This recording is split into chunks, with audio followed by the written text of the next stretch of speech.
Bwana Yesu nakuomba unichunguze. Habari yako ndugu? Nakuuliza aje, niko pale ndani natoa mapepo. Wewe uko hapa nje. Unafanya nini nje? Ngoja uombe watoke ndo mimi niingie. Unajua nilikuwa nimeoneshwa na Roho wa Mungu. Roho wa Mungu kanionyesha hapa ndani kuna kijana ambaye hako hapa hataki kuhubiriwa. Niambie shida zako, maana ndani yako naona kuna pepo. Si ndio? Ndani yako kuna pepo.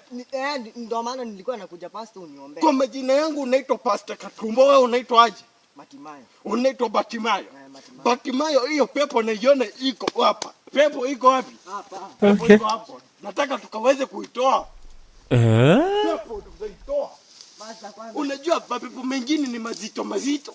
Inahitaji vita. Kararashashasha. Hiyo pepo. Ndio Roho wa Mungu ananiambia. Hiyo pepo nikaweze kuitoa.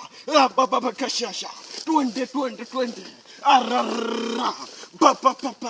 Chungo na masandara. Twende chini. Pepo toka. Pepo.